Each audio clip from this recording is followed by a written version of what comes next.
So the first type of reaction for this lab is a synthesis reaction. I have 30 milliliters of vinegar in this beaker, and I have the room temperature at 23.8 degrees. So I'm going to record that on my table. Many of you will need to record this in your own data tables.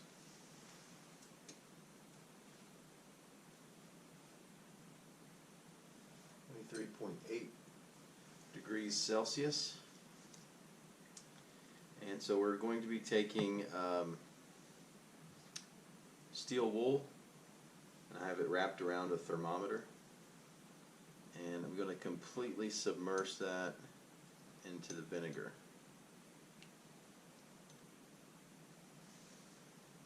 I can even hold the beaker at an angle, wring out any excess, and then we're going to let that react. It says to allow the reaction to take place for 5 minutes. So I'm going to start a timer.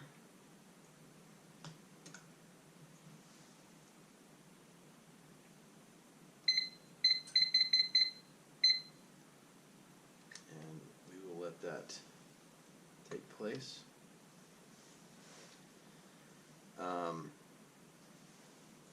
It does say to allow it to be submersed for a time, so some of that time we're going to allow it to submerge. For our next part of this experiment, while we're waiting on that time, because we're going to record the reaction after the 5-minute time period, we're going to go ahead and start with the decomposition activity 2A. This is, using 1 level scoop of sugar on our aluminum dish. Place that on the hot plate and turn it up high. And this is part of one of the reactions we've done in the class before, if you're familiar, if you remember back to that. But so we're going to heat that for a time, and then we're going to collect some gas off of the burning sugar, and then we'll be able to tell some of the products with that. And you should think back to the other lab that we've done before where we burnt sugar. What was the product in that? And that'll help you fill out the balanced chemical reaction. So this is sat in vinegar long enough. Make sure the rest of it is wrung out. Then allow that to sit on a paper towel. It's actually some chem wipes. We may add 2 more minutes at the end of that timer, just to be sure.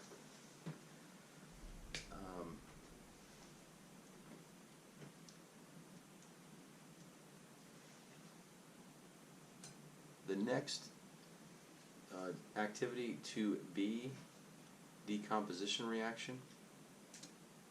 We're going to be mixing hydrogen peroxide and a small amount of potassium iodine. I've got that placed there, so it's ready to go.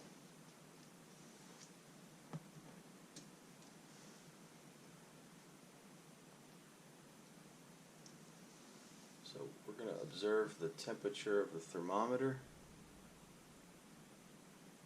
Not much has changed so far.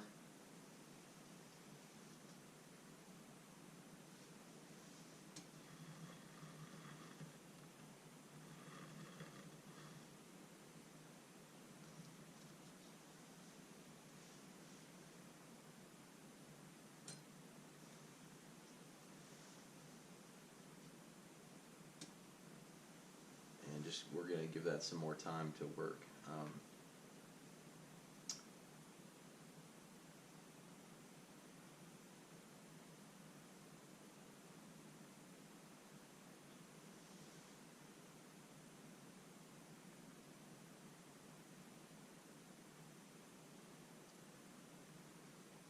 So for activity 2B, this is just taking the hydrogen peroxide and the potassium iodine and then observing the reaction for 2 minutes. As I see that the other two reactions are probably going to take a good amount of time,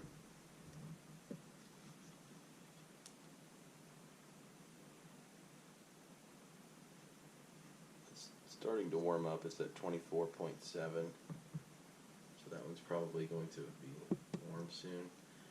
I've noticed the sugar is starting to melt, so maybe I'll wait on that.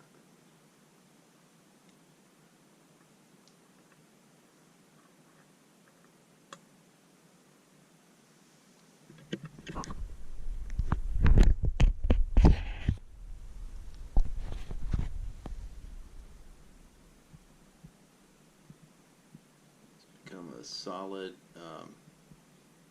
substance.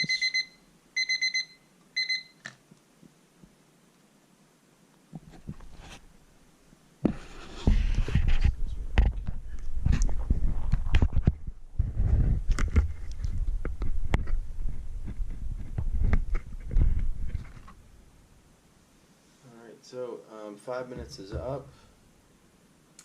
I noticed that it's about 25 degrees now.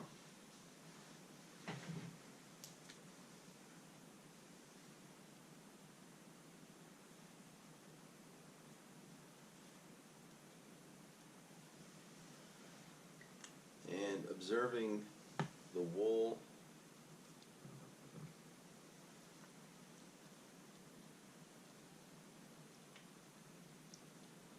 it's a slight orange color. Not sure if you're able to see that, but it's starting to turn a slight orange color.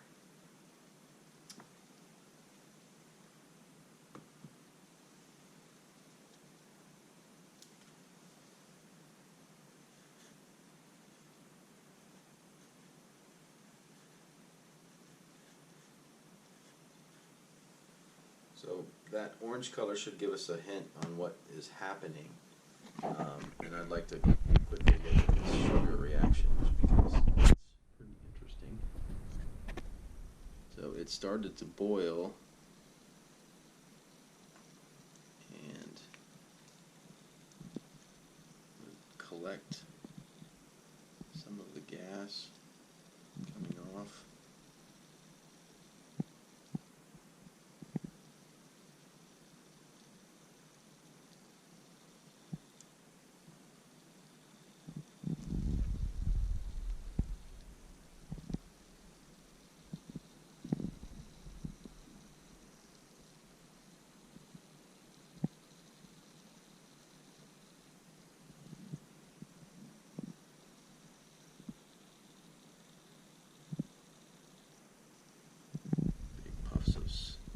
Looks like smoke, but we know that's not what it is.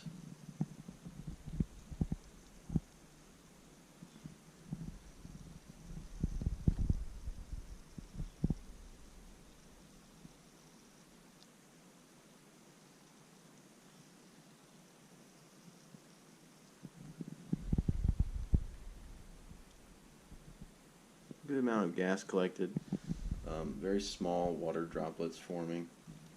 And that makes sense. It's a hydrocarbon. It should have water droplets.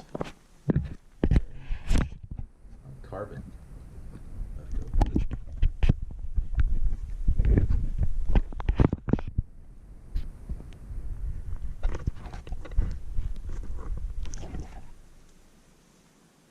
So I'm going to turn off the Bunsen burner because it's quite charred at this point, almost to the point where it's not even bubbling anymore. We saw the water droplets on the test tube, so we'll come back to that. The balanced equation for table 1. We know it's steel wool, and the element there is iron, and it didn't change until we pulled it out of the vinegar, so it oxidized and created rust, which is orange.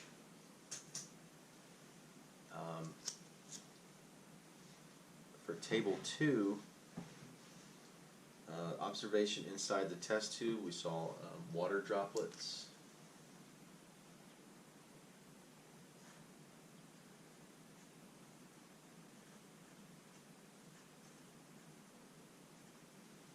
And this is something that's decomposing. It starts as a hydrocarbon, and it becomes like all hydrocarbons after they burn.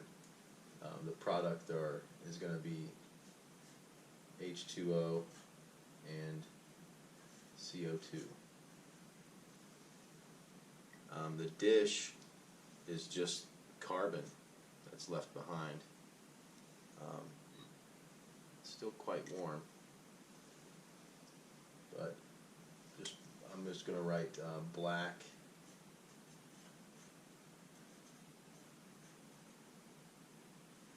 substance.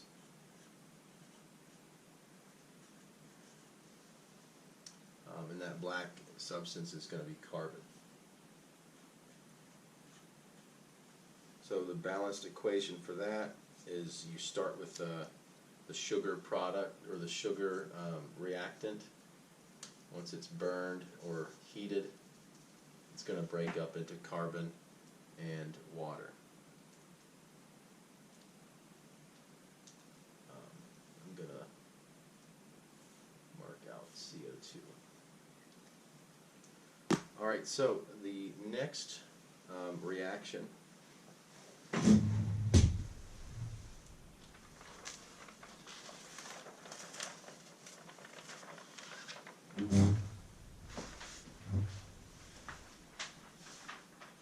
we're looking at the decomposition 2B, activity 2B. So this one is using hydrogen peroxide, and then we have that in our small test tube.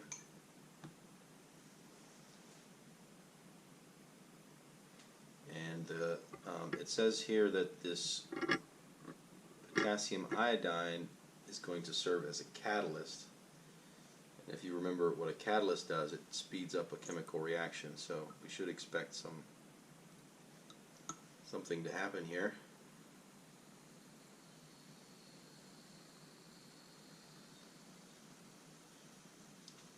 As you can see, we've got lots of bubbles forming. A color change is taking place. And for this, we need to light our alcohol burner.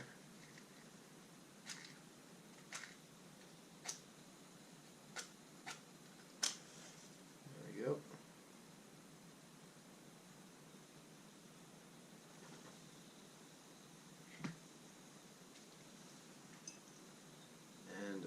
I believe it says,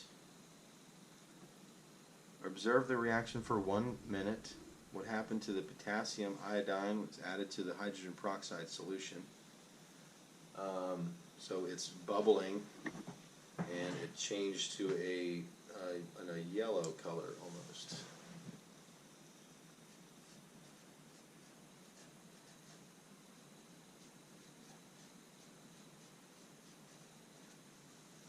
The product, in order to find out what the product is, it's obviously some gas. We're going to, light a wooden splint. And we're going to place the flaming wooden splint inside the test tube and see what happens.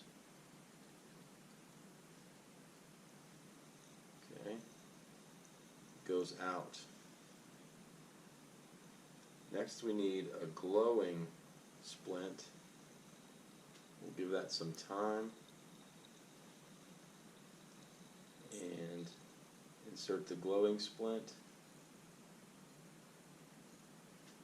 It did seem to get brighter. Try that once more. The fact that it hasn't gone out completely makes me consider that product. We'll try it once more.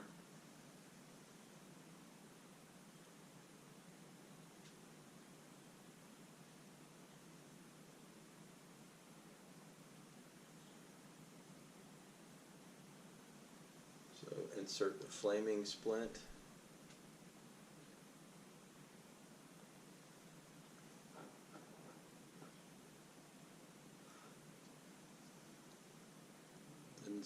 It didn't seem to react like it should.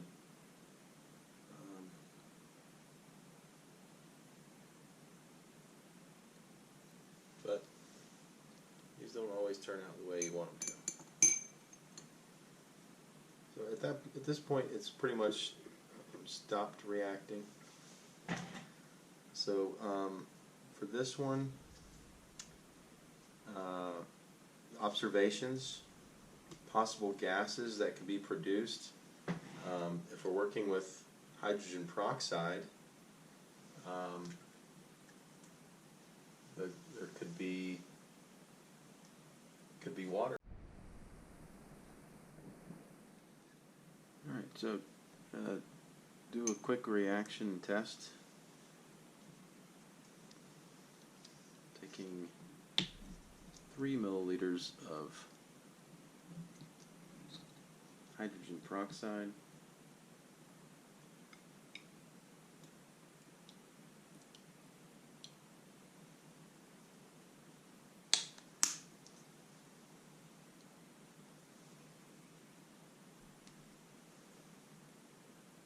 approximately 3 milliliters.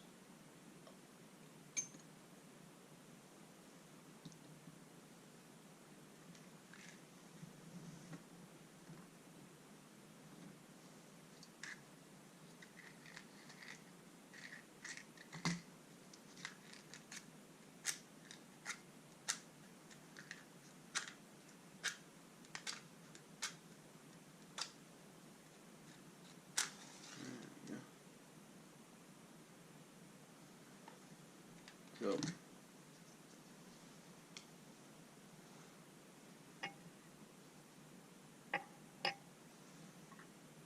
we're going to use the potassium iodide as a catalyst.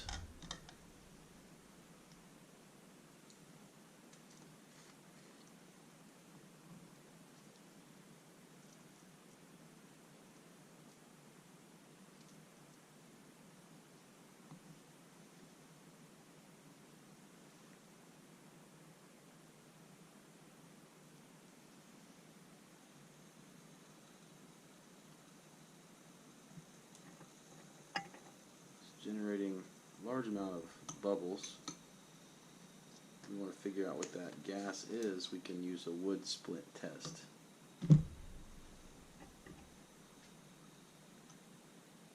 Last time I tried this, I did the flaming one. Ah, perfect. You can see that pop. And that's a very good indicator that oxygen is being produced. So try that one more time.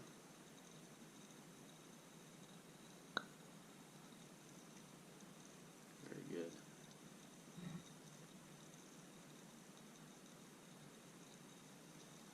Excellent.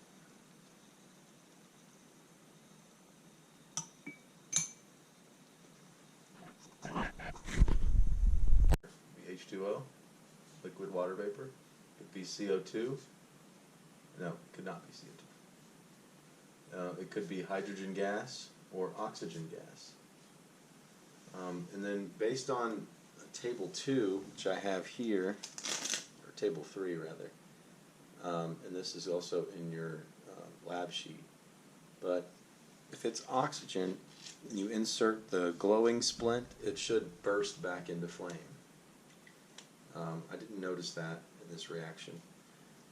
And then hydrogen, if you insert the glowing splint, it's supposed to pop. And I didn't notice that one here either. But the final balanced equation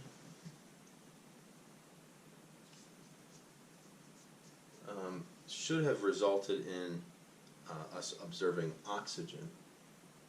So it should have been a positive for oxygen, and it's possible that I just needed to do this sooner in the reaction.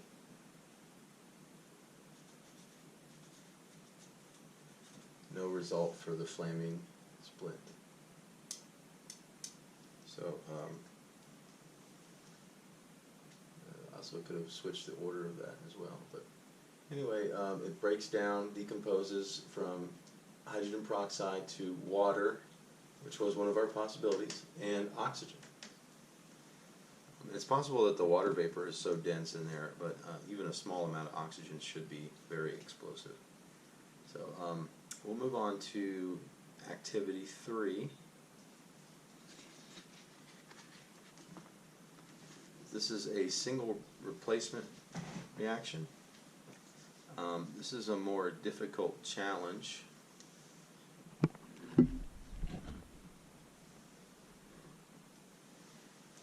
So in this one we need to add, so we have about 7 milliliters of hydrochloric acid, 3 molar hydrochloric acid.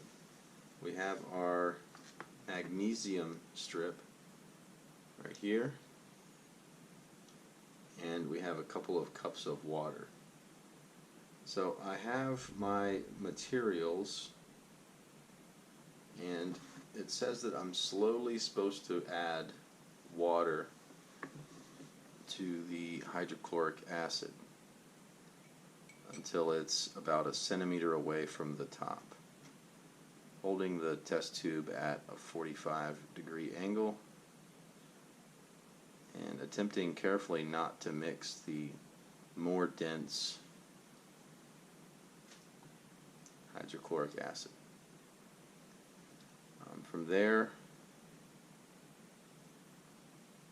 we're going to hold this over the plastic cup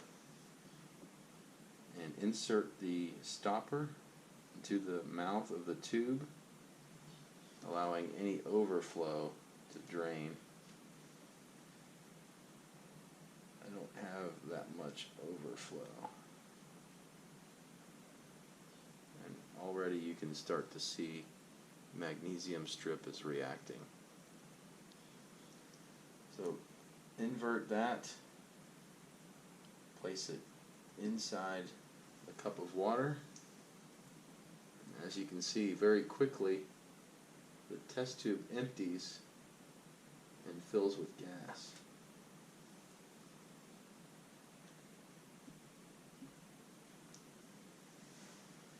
That was very quick. So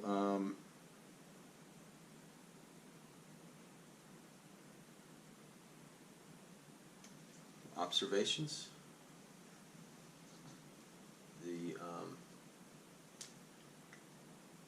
There's a lot of bubbles, and the tube emptied.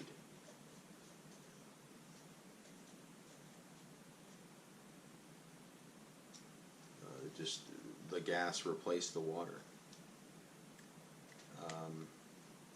So we're going to do a flaming splint test with the material inside the gas inside the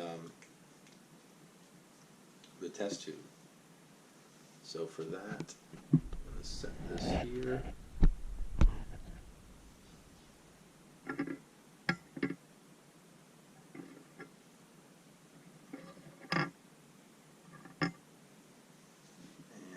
To make sure there's no more hydrochloric acid on the outside of the test tube. So I'll rinse that with deionized water. And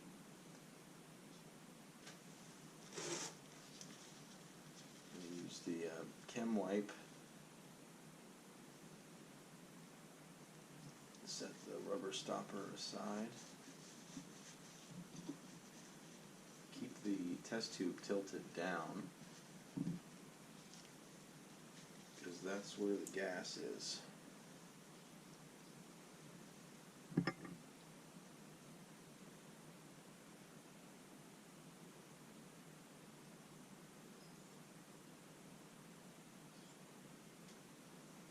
I have my flaming splint.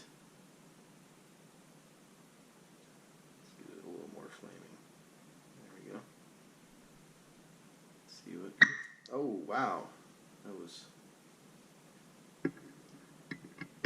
that'll wake you up. Whew. So quite the pop. So obviously positive test for hydrogen.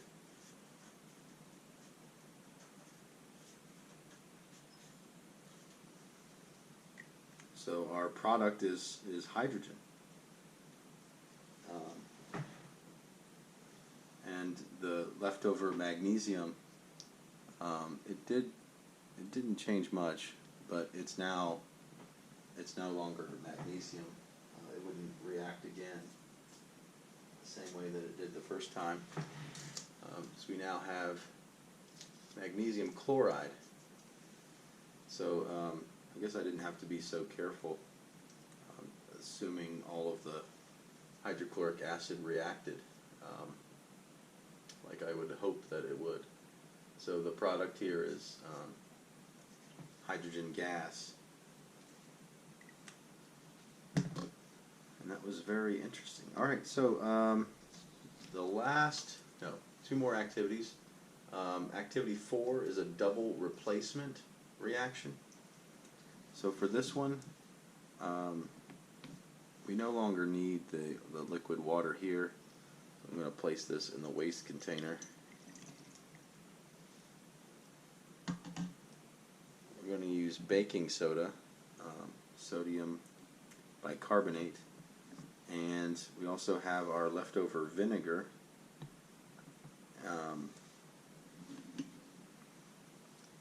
So we're going to first pour about half of our vinegar into the solution.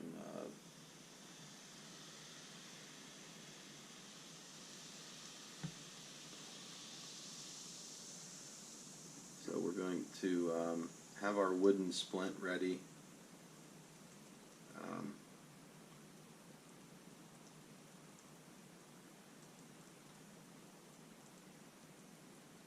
Make sure that's nice and charred.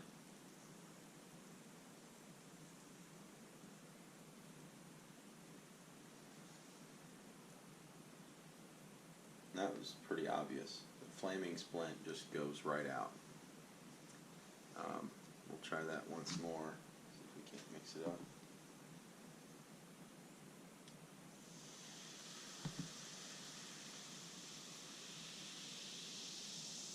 This one's glowing.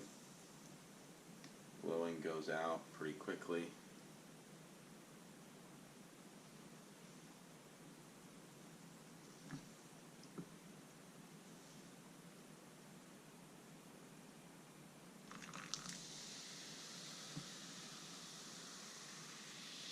Almost immediately, and it's not because it's bubbling up, it's because there's no oxygen, nothing to feed the flame. So, very common reaction, something you should be familiar with, and you should know the product there. Okay, finished with those. Take a look at this here. Quite orange now, after some time has passed. Still hovering around 25 degrees. Alright, so observations. Well, lots of bubbles. Still a good amount of precipitate at the bottom. So.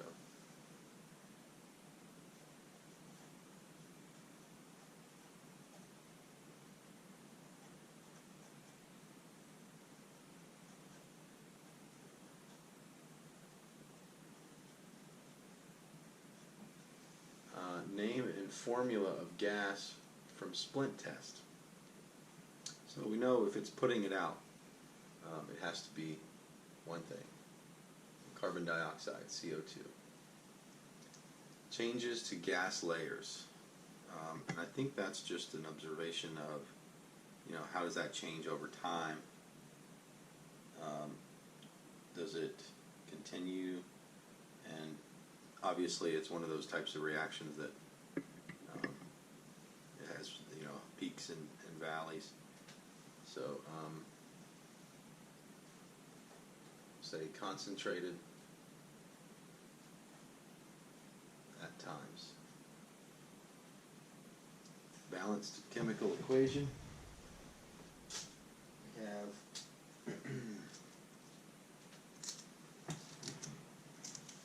calcium bicarbonate reacts with acetic acid to form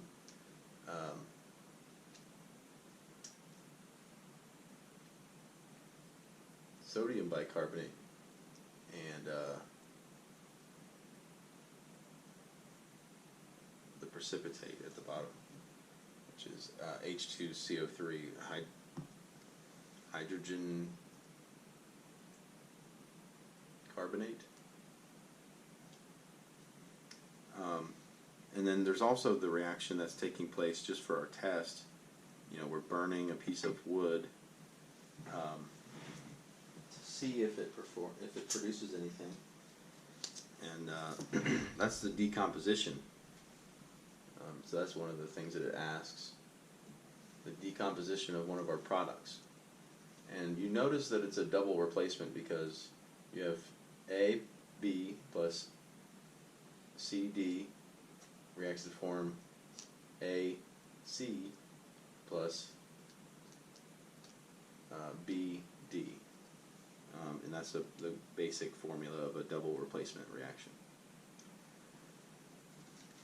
The last one is using the candle that we have here. And I'll place this into view.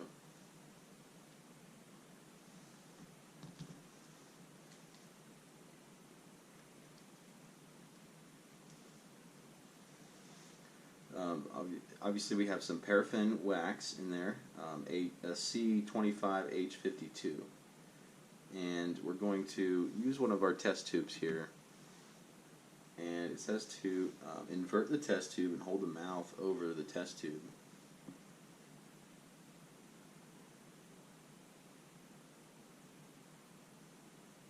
The tip of the flame just for a few seconds.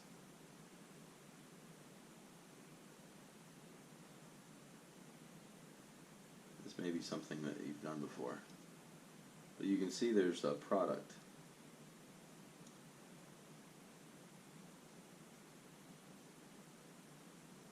Write your answer in table 7.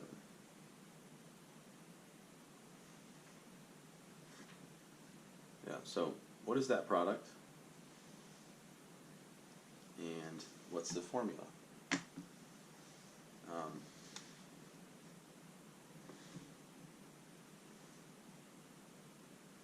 And it does say to collect some gas and do a wood splint test, so we'll do that as well.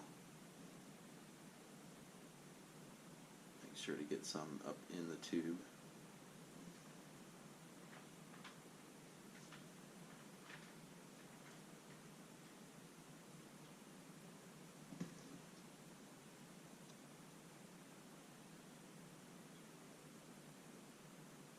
That goes out pretty much immediately. Didn't pop, didn't catch back on fire. So, and then we also have some condensation on the inside there. Interesting. All right, so The name and formula of the gas is going to be, carbon dioxide again.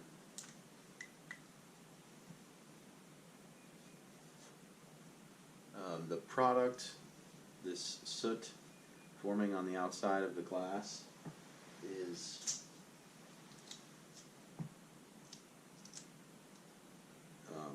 part of that carbon, that charred carbon. Heat is also produced. Here's our balanced chemical equation. And obviously you can't see a lot of this, but it will be available online, and we'll talk about it in other formats.